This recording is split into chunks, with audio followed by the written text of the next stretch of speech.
What is up, everybody? Welcome to Sixers Postgame Live. Today, we are reacting to the Sixers 126-98 victory over the Portland Trail Blazers. Joining us, as always, Sean Bernard, under there at Sean_Bernard1 on Twitter. What's up, Sean? Doing well. It's tough to be bad when the team's looking like this. Like, even I know it's the rebuilding Trailblazers. This isn't something that we're gonna hang our hats on as a result, but there is something about the vibe of this team that just feels different this year. I'm really enjoying watching them, and I'm excited to be talking about this team. And that's a pleasant change from how it's been in recent years. Absolutely, man. And then for the first time, fresh off of a vacation to Hawaii, my man Tiago at Tiago PHL. What's up, Tiago? Chris, can you hear me okay? Yeah, we can hear you. Can you hear us? All right, great. Because my battery just realized it's going down. It's preseason for everybody, so I gotta plug my computer back up to power up to this. So pass it to Sean. I'll start right back up. Just give me a second. Yeah. No problem. All right, guys. We have to lead off with Joel Embiid in this one, who was insanely dominant. Joel Embiid finished the game. I'm going to put it right here as we get ready. Joel Embiid finished with 35 points, 12 of 22 from the floor, 15 boards. This was arguably one of his best rebounding games we've ever seen. It was the playmaking.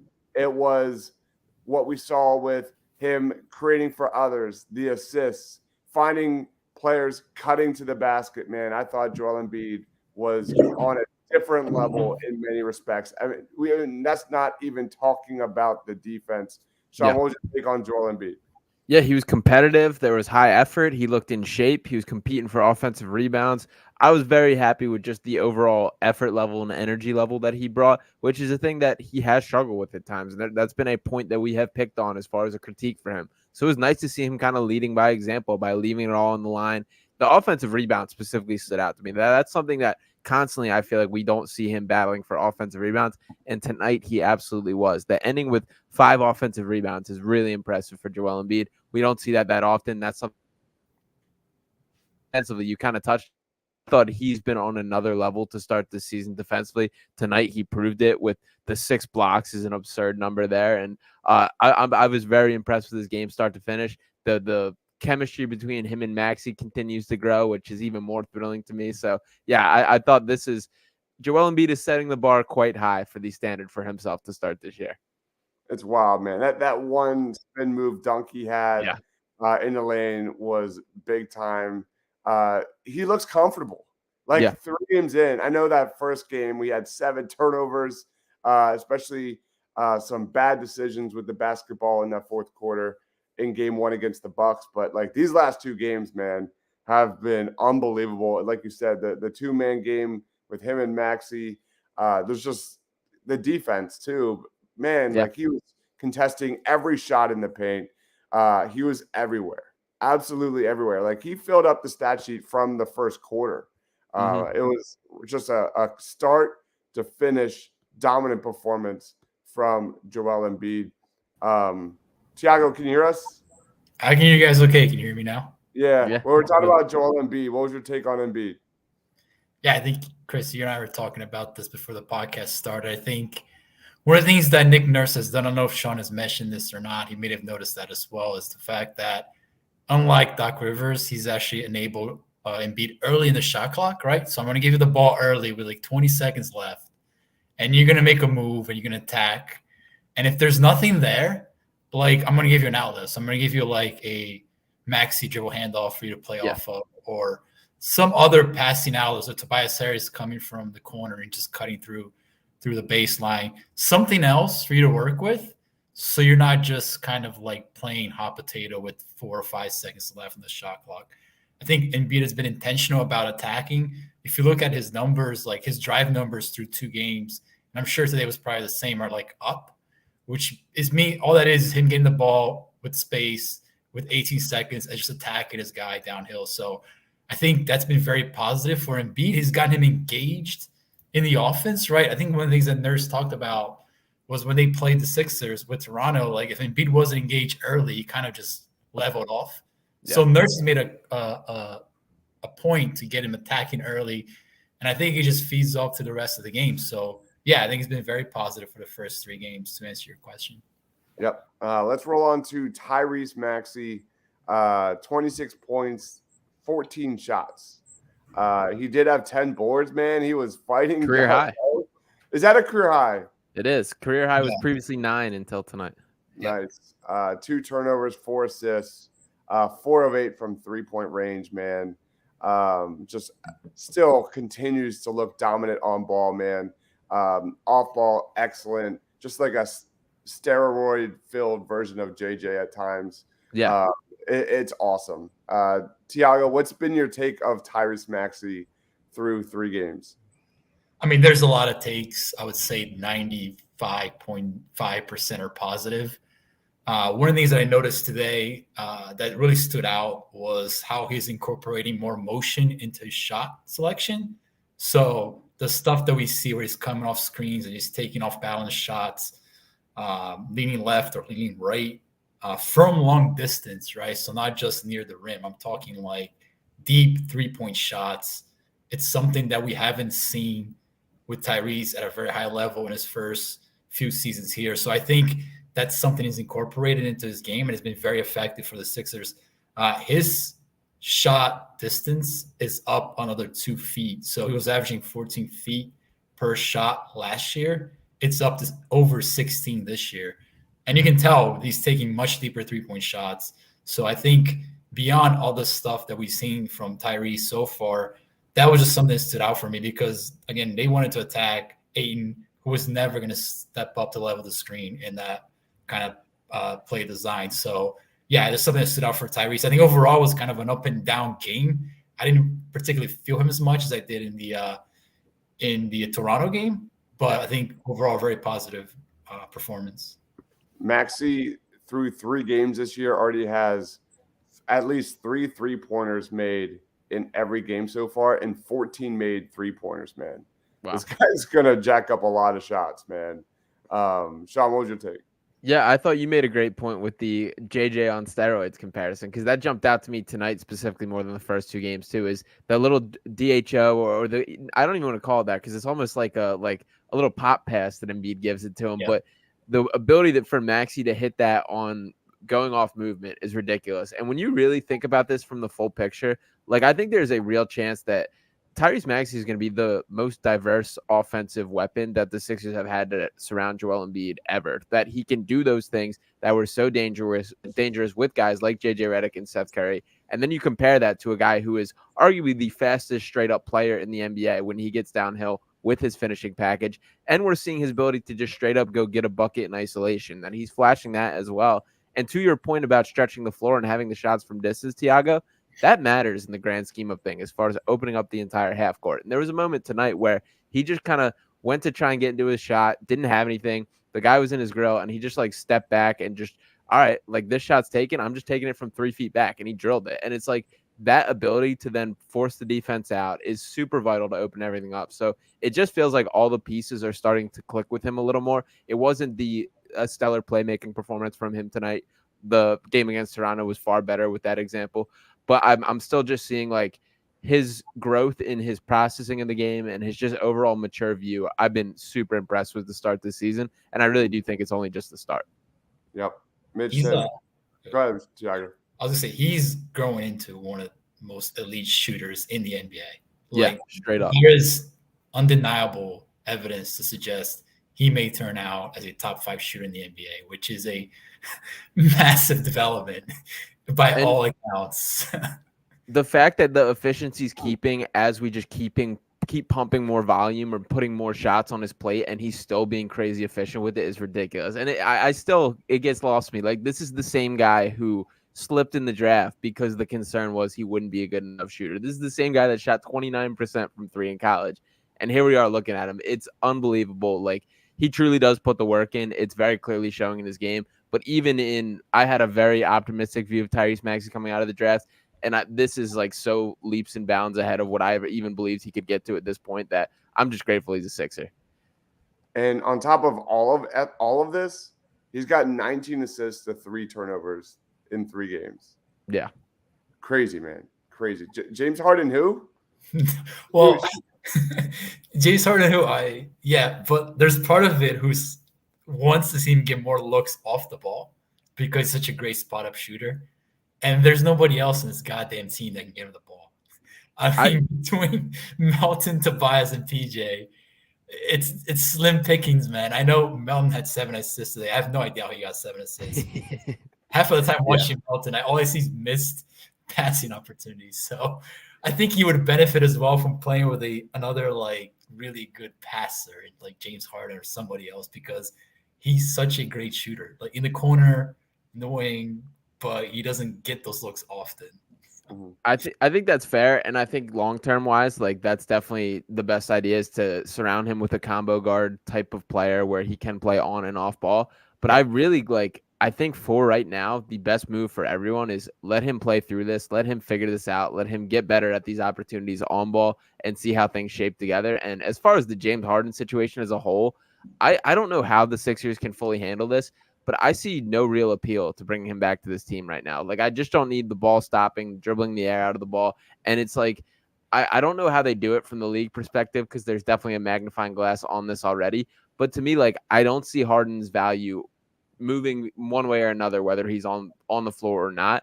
That I feel like let's just see what this team's truly missing. Let's see how these pieces grow together. Let's take a look, and then when that market finally opens up, you pounce on a trade when the opportunity. And it's almost like you're adding a free player because you're not giving up anything with James Harden, who is already not playing.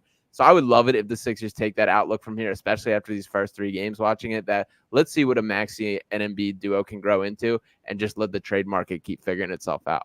What do you think James Harden's thinking right now watching Maxey just blow up in front of his eyes tonight? Like what do you think is going through his head? I don't know. And so I'll start with, I think the funny part is like the other 2 times that James Harden has pulled this stunt of the holdout, it's been like the worst thing in the world that he's not playing. That both in Houston and Brooklyn, it was like panic button. We need this guy on the floor. It's a very different reaction in this situation. And I think Harden probably has to realize that to some extent, that you have to look and say, look at this guy who's just jumping at the chance at these extra opportunities, these extra on-ball reps. And I don't know. There's a part of me, I've given up trying to figure out what goes through James Harden's mind, but I can't imagine that it's working out in the way that he envisioned, I guess. Sixers are looking dangerous, man, without James Harden. And there's a level of chemistry on the court right now that I'm vibing with. Yeah, Tiago? That's the thing. I don't know what James Harden's thinking, because I don't think anybody knows, even James Harden himself. But if he's not thinking something along the lines like, holy crap, this is my best chance to win a championship, right, then I don't know what he is as a basketball player. Because if you preach championship, you're not going to find this opportunity anywhere else. I mean, the way that Maxey has taken the leap and the way that Embiid has played through 3 games, what are you looking for? Right. What other location? Money, right. Other than money. So then make it very clear, I'm looking for money. Yeah. And just call it like it is. So it's very frustrating. Yeah. Steven says, wish JoJo had the stat line against better teams in the playoffs. Agreed. Maybe there should be an ex-Houston second unit. Maybe not. Mitch says, what's your prediction for Tyrese Maxey's highest scoring game this year? I'm not going to lie. There was a time period in the second half when Maxey hit like 2 off-balance jumpers, like long-range 2s, that he was just feeling it. Like maybe we get – what is his high? Does anybody know off the top of their head? I don't know. It's probably in the 40s, right? I would imagine it's in the 40s. Yeah, I think that he could potentially hit as much as a 50-pointer if he really gets feeling it on a day. Like, it feels like he gets these bursts. That's kind of the Maxey impact, is he has these like 3 possessions where he'll bang 2 threes into 2, and all of a sudden that's quick 8 points. If he can get that going for a stretch over a game, and we've seen it for longer periods of time than that, like he can hit some high numbers. He really is turning, like, he's a true 3-level scorer at this point. It's really impressive the way he's developed so quickly. Yeah, absolutely.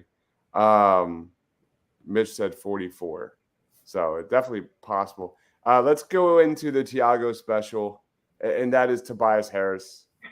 So far through 3 games, Tobias is shooting 67% from the field, 5 of 9 from 3-point range. 2 of those games over 20 points. Tiago, what have you seen from Tobias so far in the regular season? I've seen a lot. Playing great is not one of them, but He's been better. He's been better. Better is a good adjective. Not great. Offensively, it may look like he's playing well. I think when you look at the big picture, the guy gives you no value as a rebounder. Doesn't create much of defensive events at all whatsoever. And I think, he attacks mismatches. He's been doing a great job cutting to the rim, cutting to create other options for other people. So not just cutting to get the ball, but cutting to create passing lanes for others. So I think, that's great. Like, that's valuable. But I can pay a guy $2 million off the street to do that, not pay a max guy to do that. So I think in the and grand his name's Kelly Oubre. Right. Exactly. Who's a much better cutter, by the way, than Tobias is. So I think big picture, you're living with what he's been able to give you, but it's still a long ways to go from like what the Sixers need financially and at the small forward, power forward position, man. This guy does not take volume 3-point shots still to this day, which is wildly confusing. But efficiency wise has been good.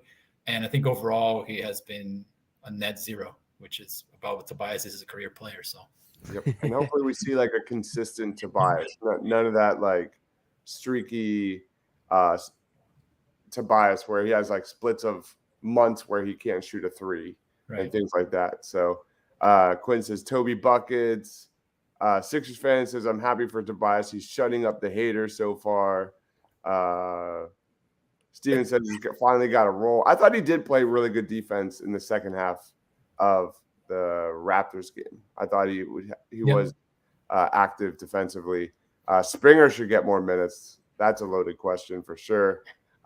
Quickly touch on Kelly Oubre because I thought he was what did he have? Kelly Oubre had 12 points in this one, struggling from 3 the last 2 games, but I like seeing him get to the free throw line. That's a low key also a thing. Just aside on Tyrese Maxey, I think Maxey's learning how to get to the free throw line a lot better 100%. This year.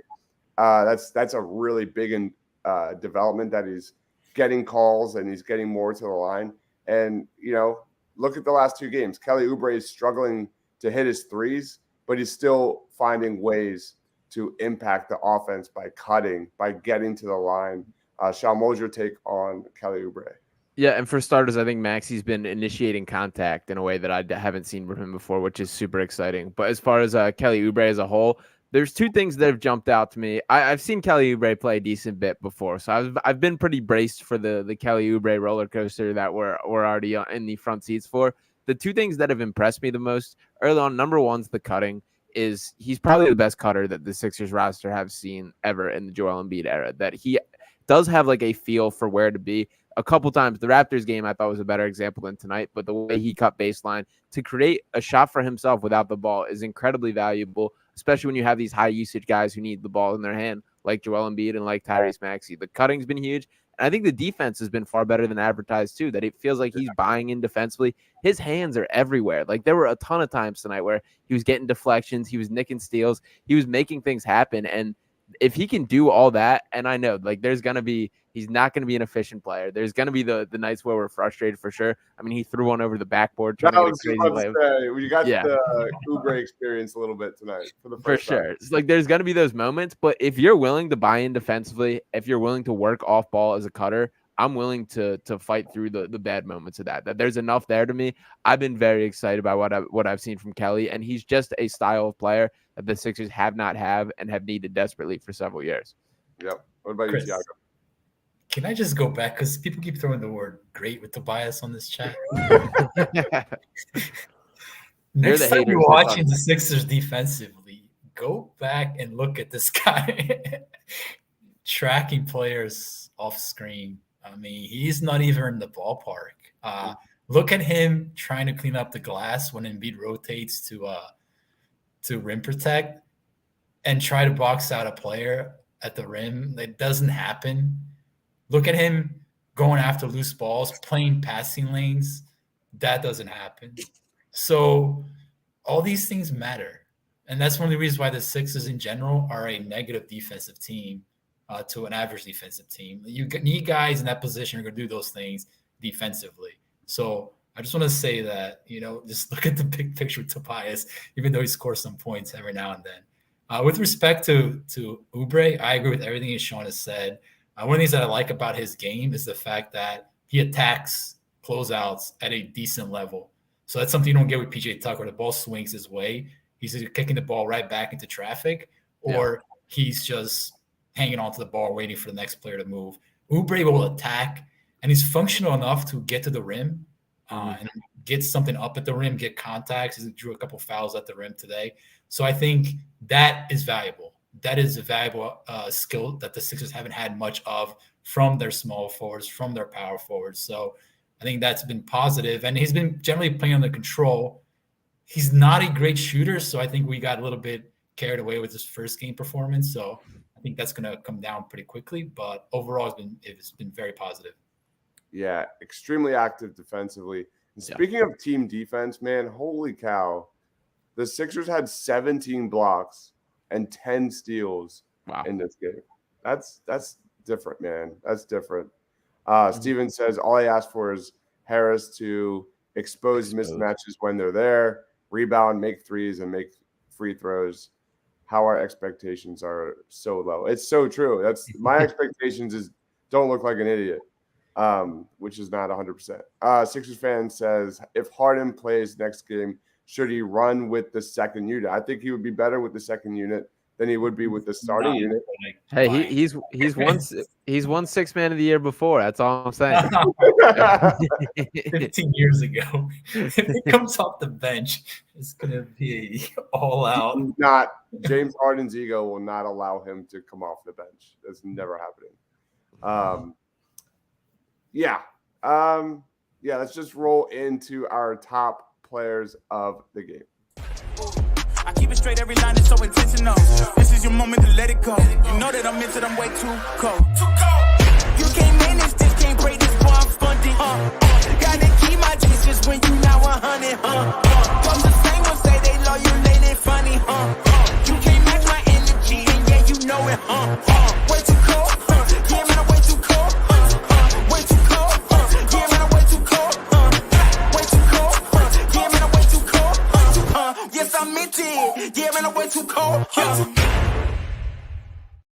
All right, this is the segment where we pick a player of the game. We can only pick one per person, and we grade the game A to F.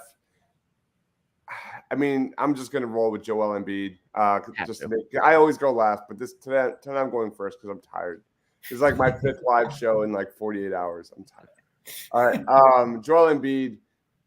We already talked about the amazing performance on the court. How about the Degeneration X celebration after the N1 bucket?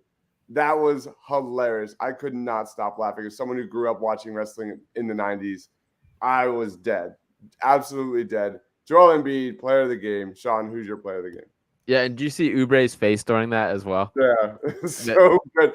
And you know what's so funny is they actually added that clip to the transitions on NBC Sports Philadelphia. I don't think they understand what that means. Yeah, I love it though. I do love it. I still got to give mine to Tyrese Maxey. So we're giving Tiago the hard one here, but I'm still just impressed by I'm seeing the progress mentally and his processing of the game. Is we know how talented this guy is from all the individual characteristics, all the things he can do on the floor, but I just continue to see growth in just seeing opportunities to work the 2-man game here, or when he needs to make a drop pass here. So I'm so encouraged by what I've seen through these first 3 games. I'm starting to buy in and believe that he could turn out to be a true point guard and a guy capable of running an offense. And I really was skeptical of that going into this season. So Tyrese Maxey is my answer today. Amen. How about you, Tiago? What do you mean you give me the hard one? It's the easiest one to pick from. It's Tobias Harris. 24 points. There we go. 2 assists. 5 rebounds. You can't ask for more from Tobias Harris. It literally good Toby night. Tobias Harris. But no, he played very well. I thought also Melton played very well today as a whole. He got 8 assists. Again, working a little bit of that second unit ball handling. So kudos to him. But I thought that Tobias playing off the ball, right? That's what we talk about with Tobias. So cutting, doing things early in the shot clock, not really holding on to the ball. That's the path for less heart-wrenching Tobias. So he had a very positive game today. All right. How would you grade tonight's game, Sean? I'm gonna give this a nice B+ tonight. Still a couple things to clean up, still early, but the bar is really high for me. Like I thought Embiid set the tone. I thought everybody followed. I do think like it's going to take time to get there, but we're seeing the change stylistically defensively. Like everything's being funneled to Embiid, and he's delivering as a rim protector in a way that we haven't really seen in past years.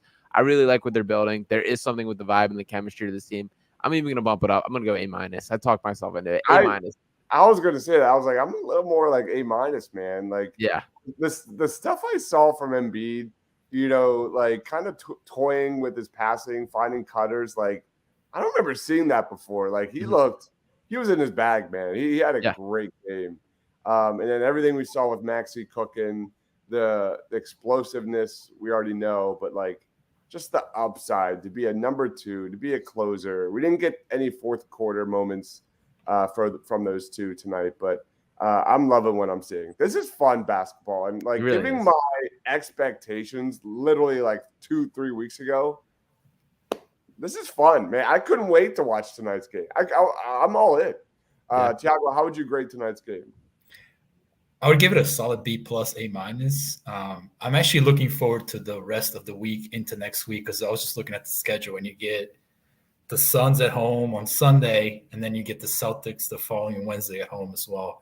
I don't know if you guys watch Boston against Miami, but they look a retooled, much more offensively capable team that they've been even in the past with Porzingis, with Jrue Holiday. I think those are going to be fantastic tests for the Sixers early in the year to be like, hey, is this a real team that we can actually look at it potentially sneaking up on folks, or are they really a step below the main competition in NBA? So I would definitely be looking forward to Sunday and then the next Wednesday's game against Boston. I think that they're positioned to maybe take one of those 2 games and got to keep the good energy going early in the year. But for the expectations, the way they were coming in, I think they've met those so far. Absolutely. Steven says Mo Bamba is so awful. Is anybody shocked at the limited playing time we've seen from Bamba? Yeah, I mean, it wasn't promising by the end of preseason. I'm definitely not pounding the table saying that guy earned minutes by any means, but I thought he would at least have gotten some sort of legitimate opportunity by now for sure. Yeah. On top of that, like Dario Saric was available in the offseason, and he's a playable point forward, small 5 player that can pass, can shoot a little bit. So if they're not willing to see what Mo Bamba has and they're just willing to eat up that roster spot for another player that does nothing, like why not have given Saric maybe a look? Because I think they could have done more stuff with him on the roster. It doesn't seem like Bamba is really what they're looking for at all, even though I think he can shoot a little bit. He's one of the better big man shooters in the NBA. So, yeah, he's a perfect like theoretical player, but it just doesn't like translate. Right. And Dario's perfect for the Warriors too, by the way. I'm excited to see him there this season. But yeah, I agree that would have been a better move. In theory, Bamba. Right, you see all this cutting that they do with Oubre, with Tobias, and you have Paul Reed passing from the elbow. If that's Saric, that's a different type of playmaker. So just saying. It was also a tough game for the Jaden Springer fans. I was so excited when he had that block, and I thought we were like projecting into something tonight, but sure enough, got into foul trouble. 4 fouls in 8 minutes. Yeah, that was Doc Rivers coaching today. We wouldn't see Springer until 2026. I do think we might be in Delaware. He'd already be in Delaware by now. It feels like he's a little bit on the Paul Reed track as far as like going to go crazy hard, play crazy hard defense, and foul way too much for his moments until he starts to settle in a little bit, which isn't the worst thing. Like, as long as we're having the flashes, which that block absolutely was one, and the one against Dame absolutely was one. So as long as they're there, we'll ride it out. But yeah, I hope Nurse isn't too upset with the 4 fouls, because that was a little egregious. Yeah. All right, let's wrap it up. Sean, plugs, final thoughts on today's win. Yeah, I'm excited to be back chopping up about the Sixers. I am much more into it and like excited about this season than I expect to be at this point in time. So you guys can follow me along at Sean_Bernard1 on Twitter. You can check me on Fox Sports The Gambler. I'll be on 3 to 6 tomorrow with Sean Brace and John Jansen, as well as all over the place. Keep doing these post games here. Check out Sixers Digest on YouTube if you have not as well. I'll be having a video popping out there about kind of some Maxey stuff of what I've seen these first 3 games tomorrow. So keep your eye out for that. And yeah, I'll be in and around everything Sixers for the rest of the season. Awesome, man. What about you, Tiago? You're probably going to bed. I am 6 hours behind ahead. So I just know what time it is today, as you guys can tell by my takes. You can find me at TiagoPHL on Twitter, X, and we'll also put some stuff out through Edge of Philly Sports. So yeah, keep a lookout for that. I will be doing Party on Broad on our new nights, Monday night at 9. So tomorrow, talking Eagles and Sixers. Be on the lookout for that. And a draft show will be coming out on Tuesday. It's been a long weekend of college football, Eagles and Sixers. But overall, a very successful weekend. So give my man Sean a follow at Sean_Bernard1. He is Tiago at TiagoPHL. I am Dibes, Mr. Crockpot. Sixers get the W. We'll see you at the next one. For Sean, for Tiago, for myself, stay awesome, everyone.